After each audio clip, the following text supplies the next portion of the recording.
This program was recorded with a live audience. Please forgive the occasional sound fluctuations.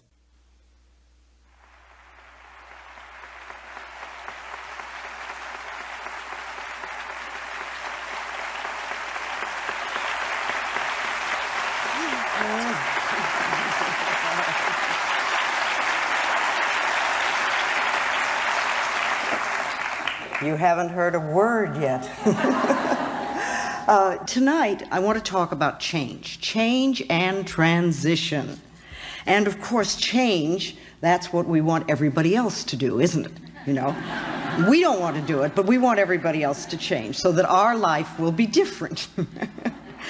And yet, of course, you know, any changes that we're going to do at all have to come from within ourselves. They absolutely must. And change to me means that you change from a feeling of separation and isolation and loneliness and anger and fear and pain and into a state of peacefulness. Wonderful peacefulness where you can relax and really enjoy life as it comes to you, knowing that everything will be all right. You know, I run into that premise that life is wonderful and that everything is perfect in my world, and I move into my greater good always. And that way it doesn't really matter to me which direction my life takes, because I know it's going to be wonderful, so I can enjoy all sorts of things. You know, Gerald Jampolsky says that love is letting go of fear, and there is either fear or there's love. And if you're not in a love space, if you're not coming from the loving space of the heart, then you're in fear and all those other things like isolation and separation and things like that, and loneliness and anger. They're all part of the fear syndrome. And that's really what we want to change from. We want to move from fear into love, and to make that as more or less a permanent state for us. You know, even the planet itself these days is very much in this period of change and transition. We see it all around us. We're going from an old order into a new order. And some people say it began with the Aquarian age. And at least the astrologers like to describe it that way. But you know, to me, astrology and numerology and palmistries and all those other various methodologies are just ways of describing life. They explain life in a slightly different way. And people use different language to do this. But the astrologers say that we're moving out of the Piscean age and into the Aquarian age now. And you know, in the Piscean age, we reached outside of us and looked to other people to save us. We looked for other people to do it for us. But in the Aquarian age, which we're entering now, people are beginning to go within and find that they have the power to save themselves. And this is a wonderful, liberating thing for us. Now, some people get very frightened because it seems to be responsibility. But actually, we're discovering our ability to respond to life, not in a victim way, but in a way that gives us power. In a way that gives us power. We're finding that we're getting a connection to what the AA people call the higher power, and what I call our higher self, so that we can contribute to saving ourselves. And it's a wonderful feeling when you don't really have to be dependent on an outside person, but to know that you have within you tremendous abilities to make positive changes in your life. You see, if we're victims, then we feel isolated, we feel in pain and fear, and we're always looking for someone else to do it for us. But now we're taking, as I said, responsibility for our own lives, and we're beginning to understand how we can contribute to the experiences that we have and how we can change those experiences if we don't really care for them. And of course, you know, from the moment you decide to make a change until you get your demonstration, as we call it, or when you get what you want, we have this transitional period. And that's when we're moving between the old order and the new order. It's a time of releasing old beliefs and old habits, and of learning and practicing and then living the things that we're working on. The new beliefs or the new feelings or the new methods or the new behaviors. And while you're getting those in place so that they are a natural part of your life, you're going to have a lot of vacillating in that period between the old and the new. And you go back and forth between what was and what you would like to be or what you would like to have. And if you decide that you're going to release an old belief and that you're going to create a new one, during that transitional period, you're going to go back and forth. And this is a time when we often get very angry at ourselves because it's like, well, I know all about the new, why aren't I doing it? I must not be good enough, or I must be a bad person. But that's silly, because anything that we're learning takes time. And you go back and forth until you're really strong in the new belief, until you've gone to the complete shift. You know, you may begin to do an affirmation for something, and you're doing well, and then something happens, and you say, oh, I can't do that, and you go back to your old worry habit again. Well, that's just a period of vacillating. It doesn't mean that you haven't learned anything, and it doesn't mean that you're back where you started. It's just part of that back and forth thing. You're not settled in your new habit yet. And that takes a little time and a little practice and a little patience. And you want to be patient with yourself. Be patient with yourself. You know, you want to build yourself up instead of beating yourself up. There's a tremendously different image if you just think of it. Do your thoughts build you up, or do they beat you up? When you beat yourself up, you know, that's not being very loving to yourself. Sometimes we don't need to make outward changes so much as to go within and just sort of take what we already do and alter it just a little bit. Somebody was saying to me tonight that they were thinking about a new apartment and they were worrying that there wouldn't be enough money. And I said, well, why don't you start affirming there will be lots of money? And you know, it's just like a tiny little thing, and you almost change 2 words. But it's a small way of changing the way you look at a particular situation. Somebody was asking me, saying that they were in a lot of pain. And, you know, they kept using the word pain so much. And they said, is there another word that I could use? And I thought of the time that I smashed my finger with a window. And I realized that if I really gave into it, I was going to go through a very difficult period. So the minute it happened, I started to do some mental work right away. But then I remembered I was referring to my finger as having a lot of sensation. And it did. It had a lot of sensation. And you know, by insisting upon viewing it in that particular way, to me, I think helped it heal much quicker and helped me handle what could have been an incredibly painful thing. Because I knew that if I could alter my mind, it would be better. If we can just alter the way we think just a little bit. So those of us who want to change, we're moving from an old order to a new order. And lots of things are happening on this planet. I don't think things on the planet are so very different than they used to be, but we seem to be more aware of things. I see things in the paper all the time, and I think, oh my goodness, are we really doing that? And then as I continue to read, it seems like we've been doing it for a long time, but it's coming to the surface. We seem to see more negativity. But you know, if you want to clean your own mental house, if you decide to work on yourself and you're going to go inside, you have to look and see what is there. You have to look and see what your beliefs are so you know what to change. You can't clean out the negativity if you don't see it. If you're going to clean your own house, it's the same thing. You have to look around and see where the dirt is. You have to pick things up and dust them and look around and polish them or throw them out or replace them. But you have to see what's there. And if we're going to make a big transitional phase on this planet, and really help to heal this planet, we're going to have to look and see what's occurring here. We're going to have to see what's happening and to uncover the negativity. And the things that have been hidden for a long time are going to come to the surface. And I think that part of this transitional phase that we're going through, I think part of the catalyst for this is this crisis called AIDS. You know, I really want to help create a world where it's safe for us to love each other. That's all. Just to love each other. A world where we can be loved and accepted exactly as we are. That's what you wanted when you were a little child. When you were little, you wanted to be loved just as you were, even if you were too skinny or too heavy, or if you weren't smart enough, or you weren't like the person across the street, or maybe you were scared, but you still wanted to be loved.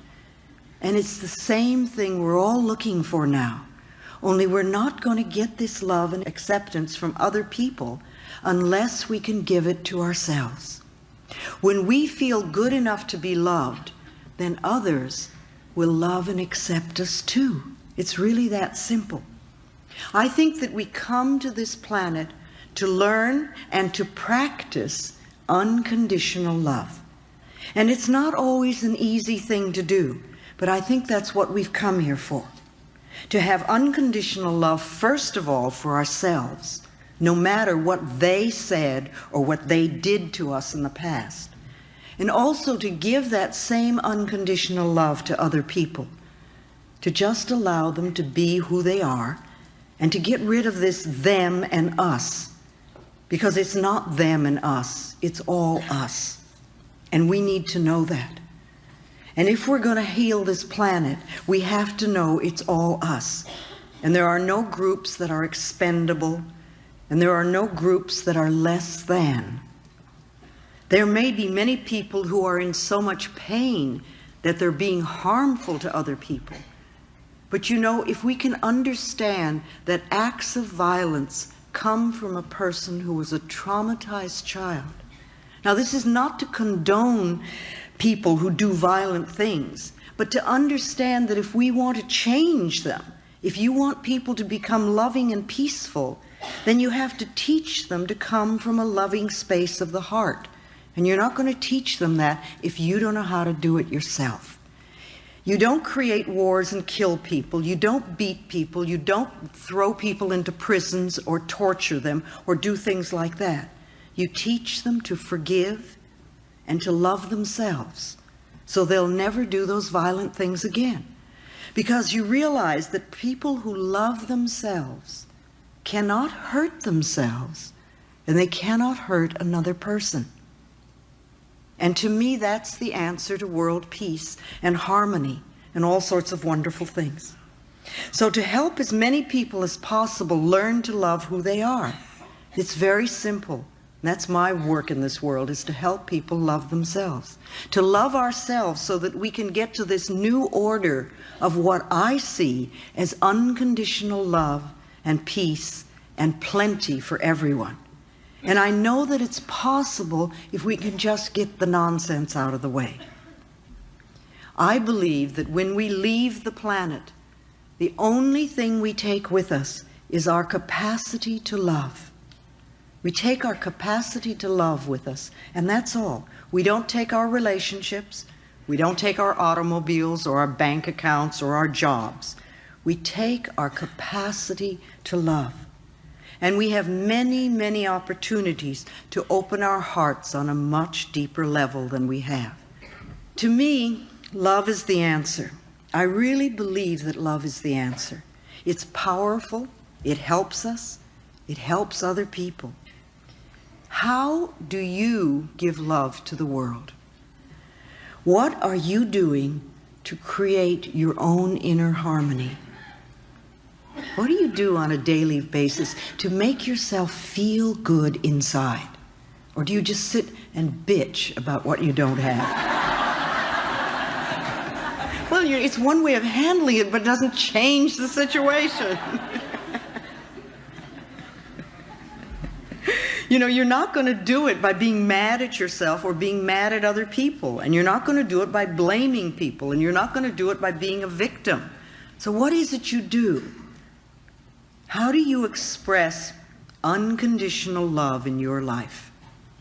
Even a little bit. Is there a small area of your life where you're willing to give unconditional love? How are you experiencing peace within you and around you? And if you're not doing it now, are you willing to begin? Are you willing to start creating inner harmony and peace? Another question to ask yourself is, do you really want to change? Do you want to change? Or do you want to just sit there and complain about what you don't have? Or do you want to be a person who really has and creates a much more wonderful life than you have now? And if you're willing to change, you can. If you're willing to do the work involved, which means changing the way you're thinking, then you can change your life for the better. People come up to me a lot and say, "Oh, Louise, you've changed my life." Well, I don't change anybody's life. I don't do that. I'm not a healer. I don't heal anybody. I don't change anybody. I don't have that kind of power. Only you can change yourself. And only you can clean out the pain within you. I can't do that for you. I can stand up here all evening and say wonderful things and give lots of good advice, but you're the only thinker in your mind. And you're going to make the decision of what you want to do with the information that you're being given. I have no power over you. You have the power, and you need to know that. We think so often that we are helpless, but we're not helpless because we have our minds. We have our minds. And you shape and mold your life from moment to moment by your thoughts and your beliefs and your attitudes. And you also want to know that you really are important to this world. You might say, "Well, I really don't do anything." But you are. Just the fact that you're alive is important. And your life has meaning. It really does. And you can contribute to the peace and the harmony of this planet just by using your mind. Now, some people get involved politically, and some people march, and some people do Peace Corps, and some people help feed the homeless and do all sorts of things, and that's fine. But you can also contribute to the peace and harmony of the planet just as much by how you use your mind. And remember, every time you think, every time you're thinking, you're connecting with like-minded people. Think of that for a minute. I heard a quote not long ago that I really like. Robert Schuller, who's with the UN, said that the human species needs to know that we deserve to have peace. We have to accept it mentally. See, a lot of people believe that war is inevitable and that war is forever and that we're always going to have war. And I think those people are contributing to it by their thinking, contributing to the continuance of wars. But if we know that we deserve to have peace and that it is possible, it can become true for us. And as we begin by creating peace within us, and then within our small circle of family or friends, and at our workplaces, and then we let this peacefulness ripple out, we will find more and more peace on the planet. So remember that practicing inner peace will help us to connect with like-minded, peaceful people all over the world. Spirituality connects us all over this planet on a soul level. And the sense of cosmic spirituality that we're experiencing now is just wonderful. When I talk about spirituality, I don't always mean religion. You know, religions have a tendency to separate us. And religions often tell us who to love and how to love them and who's lovable and who isn't. To me, we're all lovable. I really believe that we are all worthy of love. For love, to me, is the only thing that's going to bring about lasting, positive changes to our planet. Our spirituality is a direct connection with the ultimate higher source, and we don't need a middleman for that. Begin to see our spirituality connecting us all over the planet on a very deep soul level. So what sort of like-minded people do you want to connect with? Every time you get into judgment and criticism, you're connecting with like-minded people out there who are judgmental and critical. And this will come back to you. Remember, what we give out always comes back. And every time you meditate, you're connecting with like-minded people out there who are meditating. And meditating to me really means just closing your eyes and going within and being quiet long enough to hear your own inner wisdom. You really have the answers within you. You have all the answers within you. And you need to quiet down long enough to hear them. And that to me is the purpose of meditation. It's a connection with yourself, with your higher self. So every time you do that, you're also connecting with other people who are also doing that. And every time you do a visualization for healing your body or for healing the planet, you're also connecting with like-minded people who are doing the same thing. And several times during the day, you might stop and ask yourself, what sort of people am I connecting with now? Just sort of catch your thoughts where you are. And are you sort of going, oh, grumble, grumble, grumble, it's all your fault? Or are you thinking thoughts to create inner harmony and inner peace? Because if you create inner harmony, you're going to have outer harmony too. Remember, if we want to heal the world, we really have to start with healing ourselves. Because the center of your world is where you are. You are the center of your world, and so are you, and so are you. Each one of us, we are all the center of our own world. So the world goes out from us like ripples in a pond. And when we create harmony inside, when we're peaceful within, then that goes out into the world. That harmony and that peacefulness radiates out, touching people and places and things. You know how it is, somebody can walk into a room and they don't have to say a word, and you can be attracted to them or you can be repelled by them. We react to what they're giving out.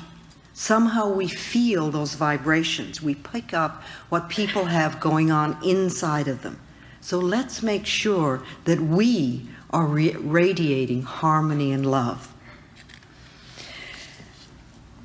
I believe that in order to change the planet and to change other people in our lives, we need to first change ourselves. We need to love ourselves. We need to be willing to contribute to our own inner peace and inner harmony. And we also need to be honest with ourselves. You know, we're so good at hiding from ourselves. But if we're going to make changes, we need to have self-honesty. And that doesn't mean putting ourselves down, but it does mean being willing to see what is within us that needs changing. It's very self-destructive when we lie to ourselves. It's not loving ourselves, and it's not being nourishing at all. We need to be honest with ourselves, and we also need to be honest with other people. And we need to learn how to say no in a loving way. And not always yes, and then do things that we don't want to do and then resent it because we weren't honest enough to say no. And I don't think it's so easy to be honest with other people until we can become more honest with ourselves. And the main value of being honest is that whatever we give out in life, we always get back. And this works on all levels. If we belittle or judge others, then we too are going to be judged. If we're always angry and blaming others, then we encounter anger wherever we go.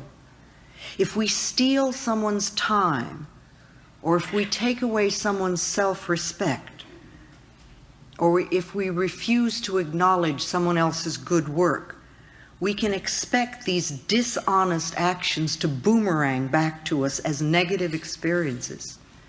On the other hand, every time we treat ourselves with respect, every time we nourish and support ourselves and others, this also comes back to us as positive experiences. No matter how we may try to justify it, dishonest actions never work. They never work. And the more you get on the spiritual pathway, the quicker it comes back to you. When we take something that doesn't belong to us, whether it's a paper clip at the office to major shoplifting or robbery, we are in effect telling the universe that we don't feel worthy of earning our own, and that we're not good enough, that we believe that there isn't enough to go around, that we want to be stolen from. Or we may believe that we must be sneaky and grab to get our good. You know, if we believe that it's a dog-eat-dog world, then we're going to get eaten, because that's the way it works. These beliefs prevent us from experiencing abundance because they put walls up around us, and you don't get to experience the joy and the peace and love in your life. If we take from life, life will take from us. It's that simple. And these negative attitudes, they're not the truth of your being. You are a divine, magnificent expression of life, and you deserve the very best. You have to know and accept this.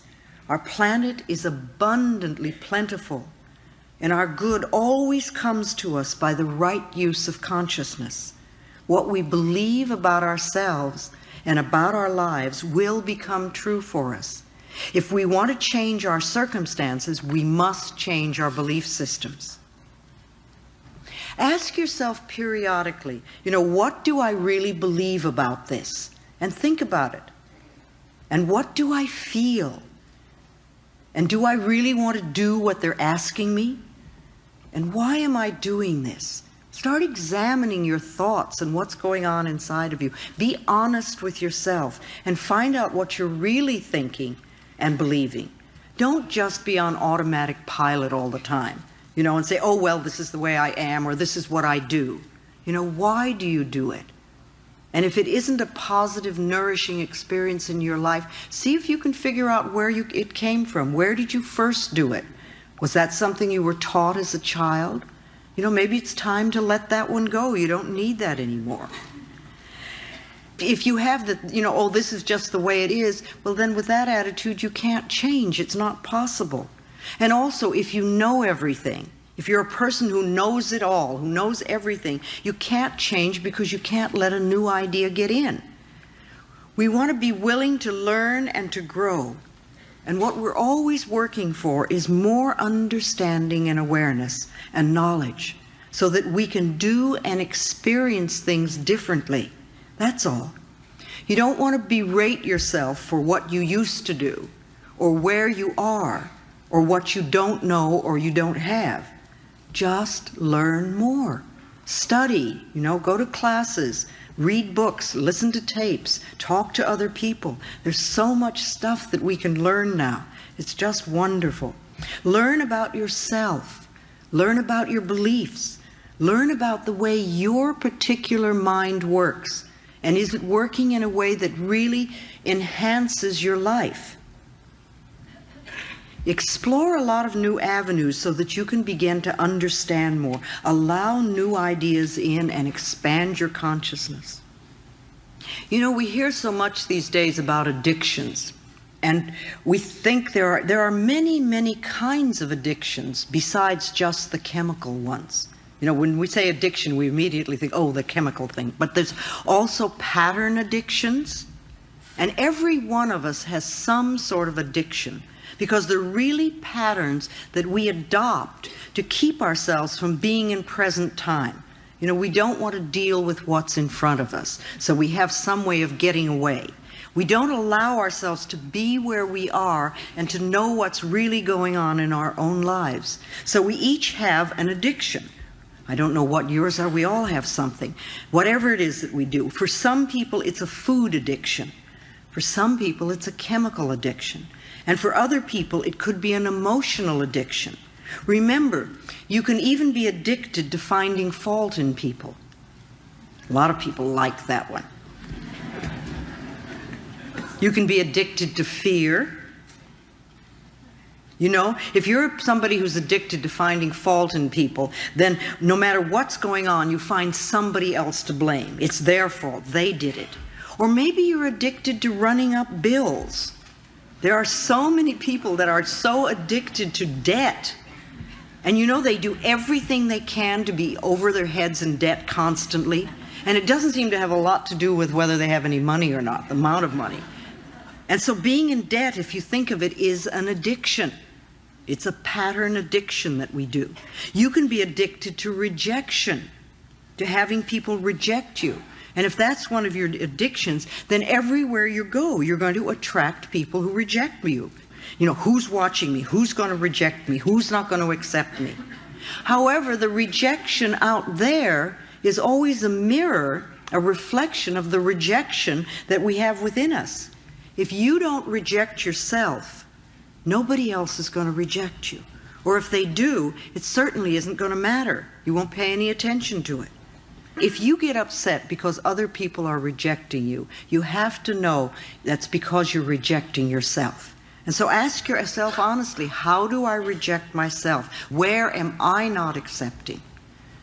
So you might think about addictions and what addiction do you have, and could you change your addiction, your negative addiction, into a positive one? If you're going to be addicted to something, why don't you be addicted to loving yourself? Or addicted to doing positive affirmations, or addicted to something that really supports you and loves you. We also talk a lot about stress these days. It's such a key word. Everybody is stressed out, or it's so much. It's a catchword, and we use it so much these days, and I think it's really become a cop-out word too. Oh, I'm so stressed out, or this is so stressful. It's always stress, you know. But think about what stress really means. You know, stress to me equals fear. So next time you're thinking about how stressed you are, ask yourself what you're frightened about.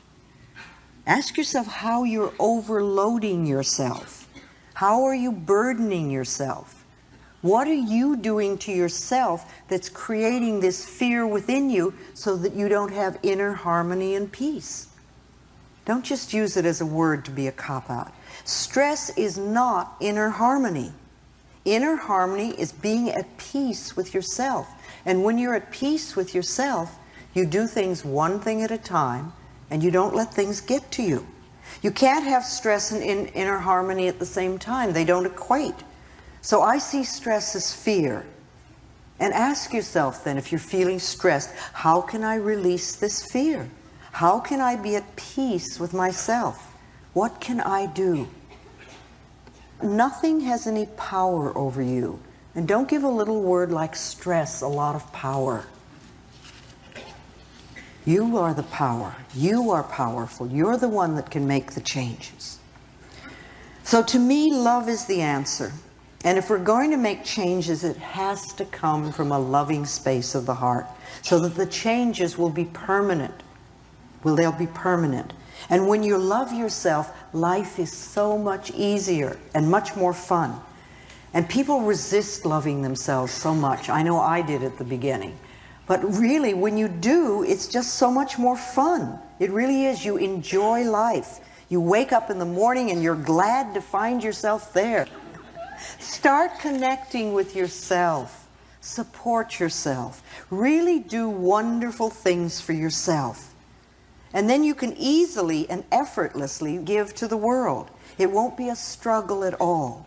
And that light that you're using to go within and find your own love, you'll be able to carry like a beacon for other people who are still in darkness. Remember, every person that learns to love themselves makes it that much easier for other people to do it too. Becoming enlightened is finding your own light and then shining it for other people. And know that you can do it. You're really powerful. And you can make the changes that you want. Just take the first steps and keep going. Little step after step after step. You know, don't insist that you do it all in one leap. Take the steps. Remember, impatience is a resistance to learning. That's all it is. It's like you want the answer without learning the lesson or doing the steps. So, you know, ask yourself, what is it I need to do next? And even if you don't know the answer, the very fact that you're asking it, the universe will hear and will present it in front of you. They'll say, this is what you do next. And then maybe you say, oh no, but I don't want to do that. As I said before, I want to create a world where it's safe for people to love each other, where we can all do that. I don't want dependency. I don't want people to be dependent on me. That's not what I'm looking for at all. I don't want to be a guru or a healer. I'm just a simple lady with a simple message of love yourself and get your act together. I want you all to be healthy and prosperous and loving and peaceful and filled with joy, because that's going to make a better world for me to live in. All right, let's do questions. I see there's a mic here and a mic there and there and there. So, yes. What I was going to ask about is, going through all this process myself, I found how easy it is to be negative. And it's sort of like a natural... an old family pattern. Yeah, well, it probably is. Yeah. But it seems to be very easy and very natural. And I'm wondering what the source of it is. Why is it so pervasive? It seems like it's sort of everywhere. It's the sort of the natural way. It's not everywhere. No, it is not natural, and it is not everywhere, though it's a lot of places. And if you're a person who thinks negatively all the time, you will attract to yourself other people who do it, and you think the whole world is full of it. However, as you do make the changes, then again, you connect with other like-minded people, and you'll find that probably your circle of friends will change. Either they will change themselves, or you'll have different people. So it sounds like you're also in that transition period of going from one to another, and the old pattern of thinking very negatively just keeps bouncing up. But, you know, if you keep practicing, it'll work. It really will. Okay, thank you. That's my belief anyway. All right, there's a microphone up here, I see. Louise? I'll go. Yes. First, I'd like you to know that there is something new and special in the Boston area. It's a women's healing circle. One of my friends in the circle and I have been discussing is, we know we can use affirmations to change our attitudes. And we believe that our thoughts and our meditations can send love and peace to the world. But can we affirm and affect a specific person's attitude or actions towards us? That's manipulation, and you can't do that. If you do, it'll boomerang. No, you can see them in love and light and know that they're at peace with themselves, but you can't manipulate their actions. You don't know what their spiritual lesson is, and you really don't have any right to interfere, like you wouldn't want somebody doing that to you. And you may think that what you're wanting for them is the best for them, but if it really was, maybe they'd have it. We're just talking about sending and receiving love back and forth. Oh, love is fine. Oh, yes. I mean, as long as it isn't a specific thing. No, just love and kindness and peace. You can do that for the whole planet. And peace. Oh, that's a wonderful thing to do. That's what I'm talking about, sending out thoughts and connected with other like-minded people. And that they return it to us. Whether they do or not. All right. Thank you. All right. Okay.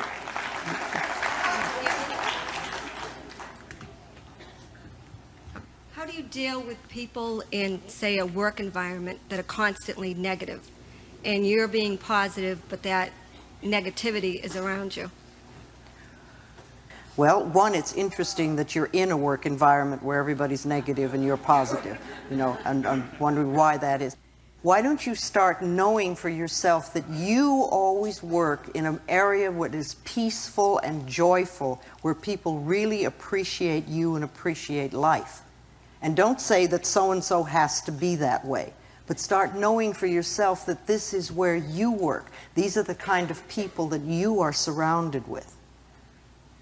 Because by doing that, you can either help them change some of their stuff because they'll be responding differently, or you may find yourself in another place where people are like that. You know? And when you think of them, don't think about how negative they are. You know, everybody has every quality in them. And respond to the joyfulness or the peacefulness or the respect or whatever that's in them. And start knowing that they have those qualities and they can come to the surface. Even though they're constantly saying negative things? Well, I wouldn't pay attention to that, because we want to get your consciousness to change. But if your own consciousness changes, there are enough people around that are negative. How do you get... When your consciousness really changes, they won't do it, or you won't be there. So they're still reflecting something within you. What do I need to work on myself? What is the main thing that you complain about them? But if they're also negative to other people, not to me per se, but negative, always negative to other people. Okay. Why in are the you there? particular Why are organization. you there? I like it there. Oh, you like it there?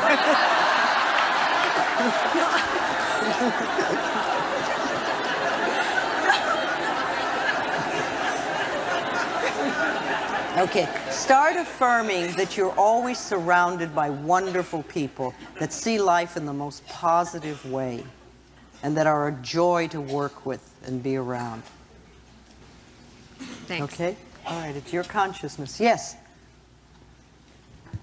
Me? Yes, yes, up there. Whoever's up there. I guess I heard a lot of things tonight that really felt incredibly good, but I do have one burning question. Sure. And that's, where does God fit into all this? I hear you talking about the power that I can have, but yet in my recovery program, I'm learning that I am powerless and I have to ask for help. How does the affirmation... When you turn to the power within you, that to me is God. Now, I purposely don't use the word God because I find that it turns off a lot of people. But to me, all the words that I use are really speaking of God because God is all that is, you know. That part of it that's us. And I don't see any separation at all. I think that you are being powerful when you choose your higher power, when you turn to your higher power. Now, you may be, according to the group that you're in, powerless over a certain situation, but not when you turn to your higher power. You know, it's your connection. The more you turn to your higher power, the more powerful you become. And I think it's just a little bit of semantics there, but I don't think there's any difference in the meaning. Thanks. Okay? All right. Yes? Speak to me. My name is Peter. Oh, hello, Peter. I've never spoken in front of a room this big before. Well, you have now, honey.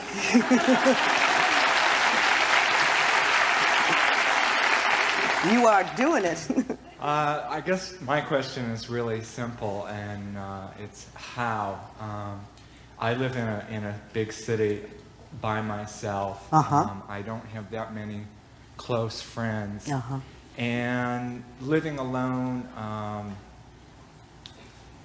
I guess, what can I do to bring this stuff into myself when I am by myself? Okay, I mean, you know, it's interesting because I can't tell you how many couples will say, oh, if I were only by myself, it would be so easy to do this.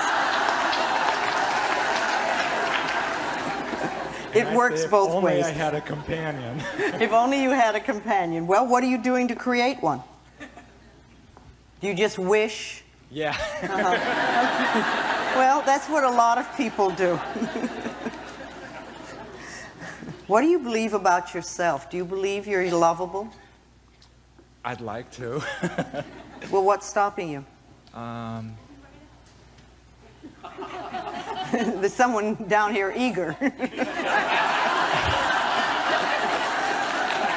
As long as you're there, why don't you state your requirements? You may not get out of this room.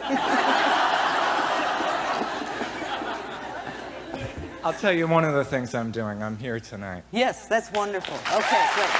All right. Thank you. Okay.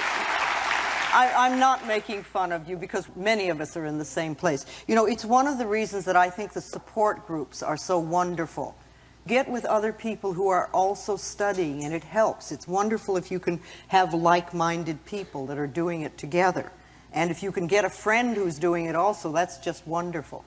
But first of all, observe your thoughts, notice what you're thinking, and if, like this gentleman here, he says, I see negative thoughts all the time, well, that's not a bad thing. It means you're noticing them. You're seeing what can be changed. Start noticing what you're thinking, and maybe write down some of your thoughts every so often and say, are these beliefs going to create the things I want in life? And if not, what could I do? What could I start thinking? There are lots of books and tapes out. Not only mine, but many people have wonderful books and tapes out that you can get ideas, and you just begin where you are. And also you say, I'm willing to change. You know, and the thing I love is this, I'm open and receptive to wonderful, good experiences coming into my life. It's this. You know, you don't say, oh, I'm looking for a new lover. Or I'm open and receptive to, and then state what you want. Start letting the word go out mentally. But I think it's wonderful. You're here and you're ready for the next step. You'll do it. Okay, all right, the lady here. Your turn. I'm doing this one. I was wondering, when you're in the healing process and you're making a lot of changes, how do you express anger without feeling guilty? Okay, she says when you're in the healing process and you're experiencing a lot of changes, how do you express anger as positively as you can? No, the thing is that a lot of people get on the spiritual pathway and they think, oh, I must not be angry, I must only forgive, you know? And that's wonderful when you get to that point. But in the transition period, there's a lot of rage inside. And it's good if you let it out. And you can do that in positive ways. You can kick pillows, you can scream in the car, you can take a tennis racket and smash the bed or something like that. But let yourself have a physical expression. If you can be with a therapist who's good at working at releasing anger, that's wonderful. If you can be in a support group where they work on those things, that's great too. There are many ways that you can do it. But you don't want to deny your feelings. Remember, anger is not bad. Babies get angry. Babies get livid, and you know it. But they express it immediately, and then it's gone. It's all gone. We swallow it and smile. And smile, and we do that over and over again, and it lodges in our bodies and it becomes resentment, and that's when we get into trouble. So if you're in the process of making changes and you're having feelings come up, whatever they are, flow with them. And if they're too intense for you to handle, get yourself to a therapist or a support group so you can do it in a safe setting. But don't deny your feelings ever, and don't try to be, to not have them, because you are having them. That's why they were given to you, to get you through situations. Okay, thank you very much. Okay, there. Yes. I'm a nurse, and I deal with a lot of people that are suffering and in pain and dying. Yes, yes. And I find that it's hard for me to separate when I go home. I take that home with me. But I'm finding that I can't separate sometimes, especially in dealing with AIDS patients. I find that the grief is so overwhelming sometimes. Yes. And I'm wondering so if what you do you haven't- do then? What do you do when it's so overwhelming? Well, I don't know yet. I'm working Do you on let that. yourself have hysterics? No. Well, I think you'd better. You can't hold that stuff. The AIDS is bringing up so many issues for people that they don't know how to deal with. And when we see a lot of suffering, it really hurts. And you can't just pretend it doesn't exist. You have to give your feelings an outlet. And if you're really feeling a lot of intense feelings, let yourself have them. Let yourself cry. Let yourself do something. Let yourself look in the mirror and scream it isn't fair, or whatever you're feeling inside. Let it out, because you're only going to create problems for your own body. One of the things with AIDS is that the grieving process takes a full year to begin to get over when someone dies. You have to go through all the seasons, and after that you begin to let go. But what happens if somebody's dying every 6 months, or every 3 months, or every month, or every week? How do you handle the grieving process? Because you don't really get to get into it, and you never get out of it. And many people are dealing with these issues, and it's almost like being a war. People just don't know how to handle it. And those people that are working with AIDS are dealing, I keep thinking of it, it's like sailing on uncharted waters with no map and doing the best you can.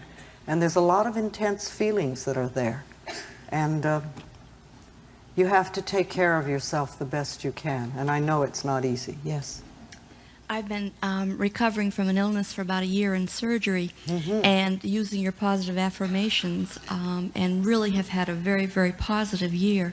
Good. But medically, you have to have lab work done about every 3 months, and it keeps coming back saying, contrary to what I am saying, my positive affirmations, and I really get confused with what to do with that.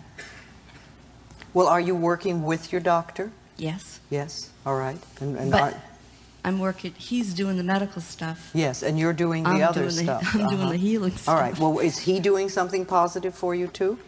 He's a real positive person, and he's very positive about feeling that I'm going to have full recovery. The lab work just isn't cooperating. Well, don't give too much importance to lab work. You know, a lot of people are doing that, especially people with T cells. They go up and down, and the numbers decide whether you're going to be happy or not.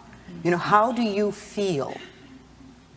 I've had an excellent year. All right, you've had an excellent year. Yes. All right, and you're working well with your doctor, and you're working on yourself, and that's their game. You know, let them, I wouldn't even look at them. You know, let your doctor have that. He needs that information. Let him have that. And you just keep knowing for yourself. You do everything you can for your own health and to improve the quality of your life. And don't let those numbers tell you that you're sick if you're feeling well. Go on what you're feeling. Thank you. Okay, dear. Yes. Yeah, I have a body question. Sure.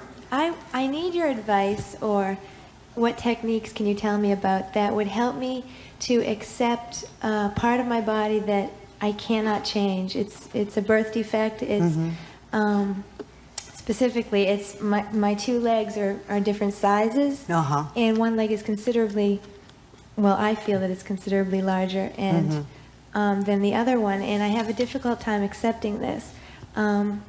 It's not an everyday disease or whatever, so there are no affirmations. I don't know what affirmation I could say to myself or what techniques I could do. I appreciate the miracle of my body. Okay. According to Vogue magazine, let's say, it may not be, you know, the perfect thing, but that is really nonsense. You know, no baby has ever measured its hips to find its self-worth.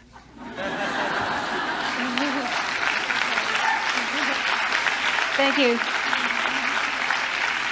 And your self-worth has nothing to do with the size of your legs. It really doesn't. Your self-worth has to do with how you feel about yourself. You know, if you weren't picking on your legs, what would you be picking on about yourself?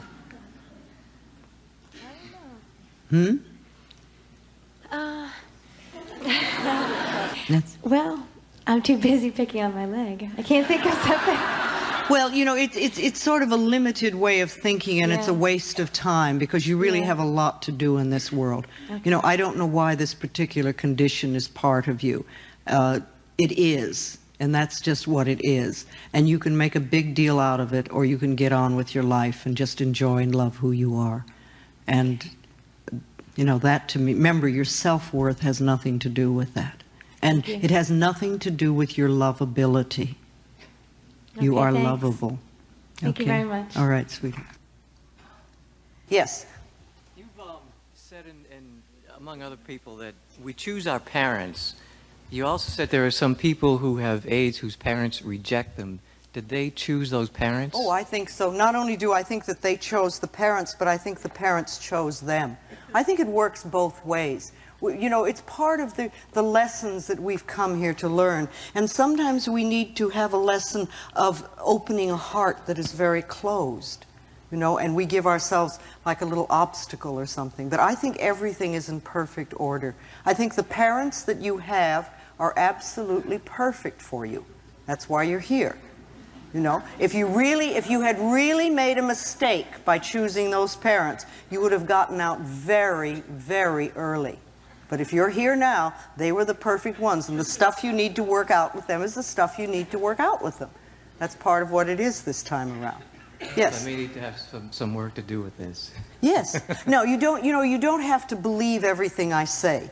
And if you're sort of new to these ideas, it really pushes a button when you say, you know, you chose your parents. I mean, I know the first time I heard that, I went, well, you've got to be kidding. You know?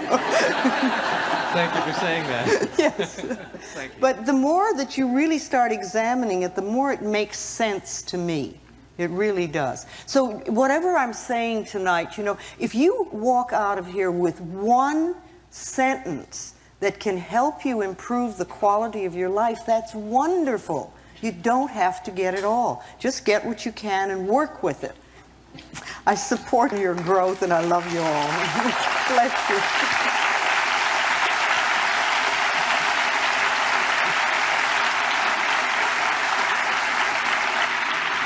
What we'd like to do now is a nice meditation. Let's turn the lights down if we could. If you'd like, close your eyes.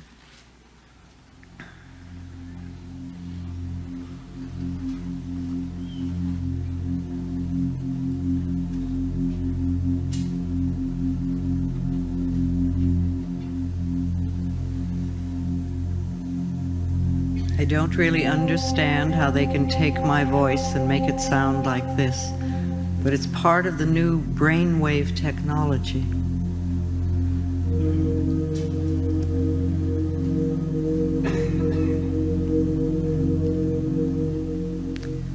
All right, we've talked of many things tonight.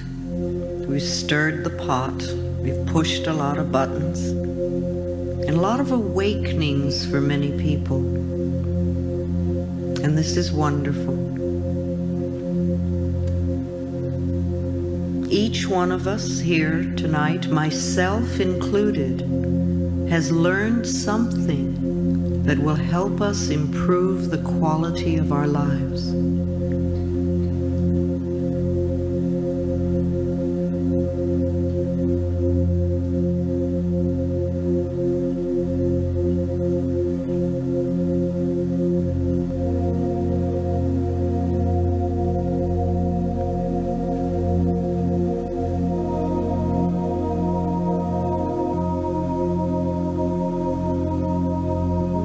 See yourself standing in a very safe space, releasing burdens and pains and fears.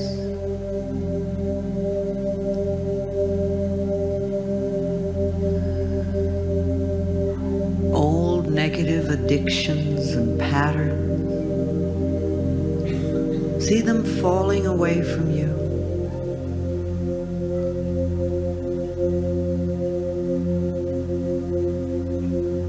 And then see yourself standing there with your arms wide open,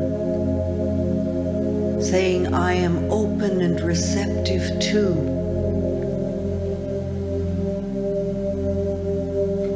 And declaring for yourself what it is you want. Not what you don't want, but what you do want.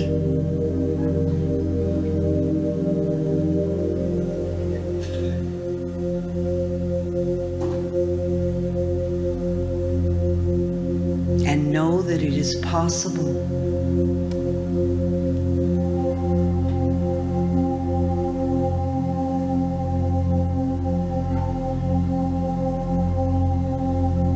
See yourself whole and healthy,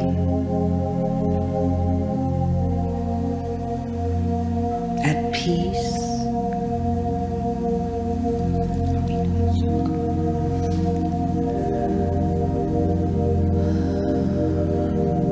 see yourself filled with love,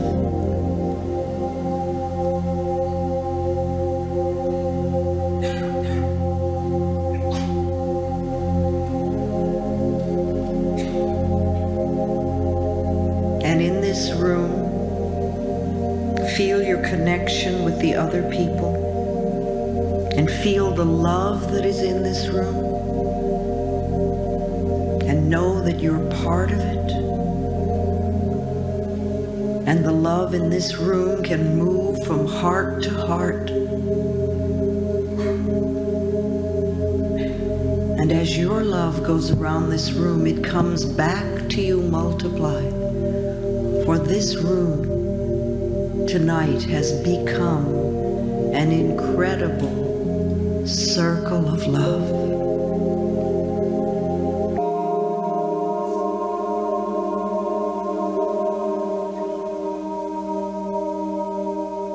See yourself in the center of the circle, surrounded by love, safe, at peace. and in harmony with all of life.